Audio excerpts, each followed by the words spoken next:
മണ്ഡലപൂജയ്ക്ക് ദിവസങ്ങൾ മാത്രം ബാക്കി നിൽക്കെ സന്നിധാനത്ത് ഭക്തജനത്തിരക്ക് ഏറുകയാണ്. നട തുറന്ന് 32 ദിവസങ്ങൾ പിന്നിടുമ്പോൾ സന്നിധാനത്ത് ദർശനത്തിനായി എത്തിയ അയ്യപ്പന്മാരുടെ എണ്ണം 28 ലക്ഷം പിന്നിട്ടിരിക്കുന്നു എന്നതാണ്. ഒപ്പം തന്നെ ശബരിമല മാസ്റ്റർ പ്ലാനെ കുറിച്ചുള്ള കൂടുതൽ ചർച്ചകളും മറ്റു കാര്യങ്ങളിലേക്കും ഒക്കെ ദേവസ്വം ബോർഡ് കടക്കുന്നത് നമ്മൾ കണ്ടു. വിവരങ്ങളുമായി സന്നിധാനത്ത് നിന്ന് മനീഷ് എന്നോടൊപ്പം ചേരുകയാണ്. നോക്കാം സന്നിധാനത്തെ വിശേഷങ്ങൾ എന്തൊക്കെയാണെന്ന്. Manish, good morning. സന്നിധാനത്ത് ഇന്നും നല്ല തിരക്കാണ്. ഇനി മണ്ഡലപൂജയ്ക്ക് ദിവസങ്ങൾ മാത്രമാണ് ബാക്കിയുള്ളത്. അതുകൊണ്ട് തന്നെ വരും ദിവസങ്ങളിൽ തിരക്കേറുമെന്നാണോ പ്രതീക്ഷിക്കുന്നത്? ആ രീതിയിലുള്ള കണക്കുകൂട്ടലുകളും തയ്യാറെടുപ്പുകളുമാണോ നടത്തിയിരിക്കുന്നത്?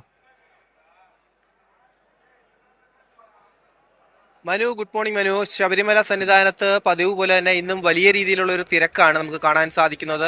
ഇപ്പോൾ മണ്ഡല പൂജയ്ക്കായി നട തുറന്ന് ഇന്ന് 33ാമത്തെ ദിവസമാണ്. ഇന്നിപ്പോൾ രാവിലെ 7 മണി വരെയുള്ള കണക്കുകളാണ് നമുക്ക് ലഭിച്ചിരിക്കുന്നത്. അത് പ്രകാരം 25,000 അതായത് 1/4 ലക്ഷം അയ്യപ്പന്മാർ ഇതുവരെ ശബരിമലയിൽ ദർശനത്തിന് എത്തിയിരിക്കുന്നു. ഇപ്പോൾ 32 ദിവസങ്ങൾ കഴിഞ്ഞ 32 ദിവസങ്ങളിലായിട്ട് ഏകദേശം 28 ലക്ഷത്തിലധികം അയ്യപ്പന്മാരാണ് ശബരിമലയിൽ ദർശനം പൂർത്തിയാക്കി മടങ്ങിയിരിക്കുന്നത്. വലിയൊരു കണക്ക് തന്നെയാണ്. അതായത് മുൻ വർഷങ്ങളെ അപേക്ഷിച്ച് വലിയ രീതിയിലുള്ള ഒരു വർധനവ് ശബരിമലയിൽ അയ്യപ്പന്മാരുടെ എണ്ണത്തിൽ ഉണ്ടായിട്ടുണ്ട്. പക്ഷേ എന്നിരുന്നാൽ തന്നെ ഇവർക്ക് വേണ്ട എല്ലാ ക്രമീകരണങ്ങളും കൃത്യമായി സജ്ജീകരിച്ചിട്ടുണ്ട്. ഇവിടെ കൃത്യമായി തന്നെ അവരെ ദർശനം ലഭിക്കുന്നതിന് വേണ്ടിയിട്ടുള്ള എല്ലാ ക്രമീകരണങ്ങളും സർക്കാരും ദേവസ്വം ബോർഡും ഇവിടെ ക്രമീകരിച്ചിട്ടുണ്ട്. അതിൽ ഏറ്റവും പ്രധാനപ്പെട്ട പങ്ക് വഹിക്കുന്നത് പോലീസാണ്. അതായത് ശബരിമലയിലെ തിരക്ക് എത്ര കൂടിയാലോ അല്ലെങ്കിൽ 1 ലക്ഷം ഇന്നലത്തെ കണക്കുകൾ ഏകദേശം 97,000-ലധികം അയ്യപ്പന്മാരായിരുന്നു വന്നു. ഇത്തരത്തിൽ ഡെയിലി 1 ലക്ഷത്തോടടുത്ത് ശബരിമലയിൽ അയ്യപ്പന്മാർ എത്തുന്നുണ്ട്. അപ്പൊ ഈ ഒരു തിരക്കിനെ നിയന്ത്രിക്കുന്നതിൽ ഏറ്റവും പ്രധാനപ്പെട്ട പങ്ക് വഹിക്കുന്നതെന്ന് പറയുന്നത് പോലീസാണ്. 18ാം പടിയിലൂടെ കൃത്യമായിട്ട് മിനിറ്റുകളിൽ 1 മിനിറ്റിൽ ഏകദേശം 80 മുതൽ 90 വരെ അയ്യപ്പന്മാരെയാണ് ഇവർ കടത്തിവിടുന്നത്. ഇത്തരത്തിൽ ഈ 18ാം പടിയിൽ ഇങ്ങനെ തിരക്ക് ക്രമീകരിക്കുന്നതിലൂടെയാണ് എല്ലാവർക്കും കൃത്യമായി ദർശനം ലഭിക്കാൻ സാധിക്കുന്നത്. കൃത്യമായിട്ട് ആളുകളെ നിയന്ത്രിച്ചുകൊണ്ട് ശബരിമലയിലേക്ക് എത്തിക്കാൻ സാധിക്കുന്നതെന്ന് പറയുന്നത്.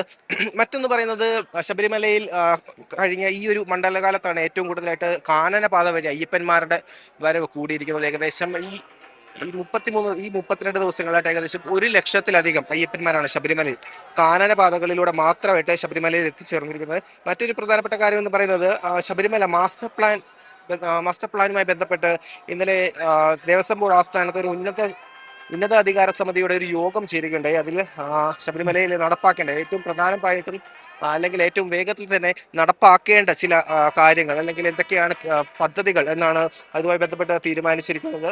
അതിൽ ഏറ്റവും പ്രധാനപ്പെട്ടതെന്ന് പറയുന്നത് പമ്പയിൽ മാലിന്യ പ്ലാന്റ് സ്ഥാപിക്കുക എന്നതാണ്. മറ്റൊന്നെന്ന് പറയുന്നത്, ശബരിമലയിൽ ഈ സന്നിധാനത്ത് ഈ ക്ഷേത്രത്തിനോട് അടുത്ത് തന്നെയായിട്ട് നിരവധിയായിട്ടുള്ള കെട്ടിടങ്ങളുണ്ട്.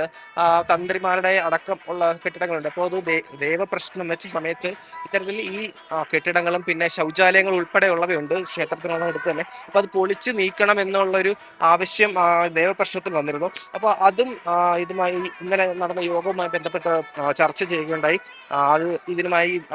ഈ ചർച്ചകളുമായി ബന്ധപ്പെട്ട് 27, 29 തീയതികൾ, അതായത് മണ്ഡല പൂജ ശേഷം 27ാം തീയതി നട അടയ്ക്കും. 26ാം തീയതി മണ്ഡല പൂജയ്ക്ക് ശേഷം 27ാം തീയതി നട അടയ്ക്കും. ശേഷം 27, 29 തീയതികളിൽ മന്ത്രി VN വാസവയുടെ എത്തിച്ചേരും. ഇവിടെ മാസ്റ്റർ പ്ലാനുമായി ബന്ധപ്പെട്ട് ആർക്കിടെക്റ്റുമാർ ഇത് പൊളിച്ച് നീക്കി ഇവിടെ പുതിയ കെട്ടിടങ്ങൾ അല്ലെങ്കിൽ ഈ കെട്ടിടങ്ങൾ പകരം മറ്റൊരിടത്തേക്ക് പണിയുക എന്ന രീതിയിലുള്ള ചർച്ചകൾ നടത്തുന്നതിനും അതിന്റെ കാര്യങ്ങളൊക്കെ ചർച്ച ചെയ്യാനായിട്ട് ആർക്കിടെക്റ്റുമാരും മന്ത്രിമാരും ഒക്കെ 27, 29 തീയതികളിൽ ഇവിടെ എത്തിച്ചേരും. ഇത്തരത്തിൽ മറ്റ് പ്രധാനപ്പെട്ട കാര്യം എന്ന് പറയുന്നത്, ഇതൊരു വലിയൊരു പദ്ധതിയായിരിക്കും. ഇവിടെ ഇത്തരത്തിലുള്ള കെട്ടിടങ്ങൾ പൊളിച്ചു നീക്കി മറ്റൊരു കെട്ടിടം പണിയുക അല്ലെങ്കിൽ മറ്റൊരിടത്ത് കെട്ടിടം പണിയുക എന്നുള്ളത് വലിയൊരു പദ്ധതിയാണ്. അപ്പോൾ ആ പദ്ധതിയുടെ ഭാഗമായിട്ട് പണം കണ്ടെത്തേണ്ടതുണ്ട്. അപ്പോൾ സ്പോൺസർമാരിലൂടെ ആയിരിക്കും പണം കണ്ടെത്തുക. അപ്പോൾ ഇത്തരത്തിൽ ഇടനിലക്കാരില്ലാതെ ആയിരിക്കും ഇത്തരത്തിൽ സ്പോൺസർമാരെ കണ്ടെത്തുക എന്നതാണ് ഇന്നലെ പ്രധാനമായി നടന്ന യോഗത്തിൽ ചർച്ച ചെയ്തത്. മനു, ശരി മനീഷാണ് ഈ വിവരങ്ങൾ നമുക്ക് നൽകിയത്. ഏതായാലും ശബരിമല സന്നിധാനം ഭക്തിസാന്ദ്രമാണ്. അയ്യപ്പന്മാർ ദിവസവും ഓരോ ലക്ഷത്തോളം വരുന്ന അയ്യപ്പന്മാർ വന്ന് ദർശനം നടത്തിപ്പോയിക്കൊണ്ടിരിക്കുന്നു. ഇനി മണ്ഡല പൂജയ്ക്ക് ദിവസങ്ങൾ മാത്രമാണ് ബാക്കിയുള്ളത്. അതുകൊണ്ട് തന്നെ വരും ദിവസങ്ങളിലൊക്കെ ശക്തമായ തിരക്ക് അനുഭവപ്പെടുമെന്നാണ് പ്രതീക്ഷിക്കുന്നത്. അതിനനുസരിച്ചുള്ള തയ്യാറെടുപ്പുകളൊക്കെ നടത്തിയിട്ടുണ്ട്. ഒപ്പം തന്നെ ശബരിമല വികസനത്തിനെ കുറിച്ചുള്ള കൂടുതൽ ചർച്ചകളും കൂടുതൽ നടപടികളിലേക്കും ഒക്കെ കടക്കുകയാണ് ഈ മാസ്റ്റർ പ്ലാന്റെ ഭാഗമായിട്ടുള്ള. അപ്പോൾ അതിനേക്കുള്ള കാര്യങ്ങളൊക്കെ ആരംഭിക്കുന്നു എന്നാണ് ഇപ്പോൾ നമുക്ക് മനസ്സിലാക്കാൻ കഴിയുന്നത്. ഏതായാലും സന്നിധാനത്തു നിന്ന കാഴ്ചകളും വിവരങ്ങളുമാണ് ഇപ്പോൾ മനീഷ് നമുക്ക് നൽകിയത്.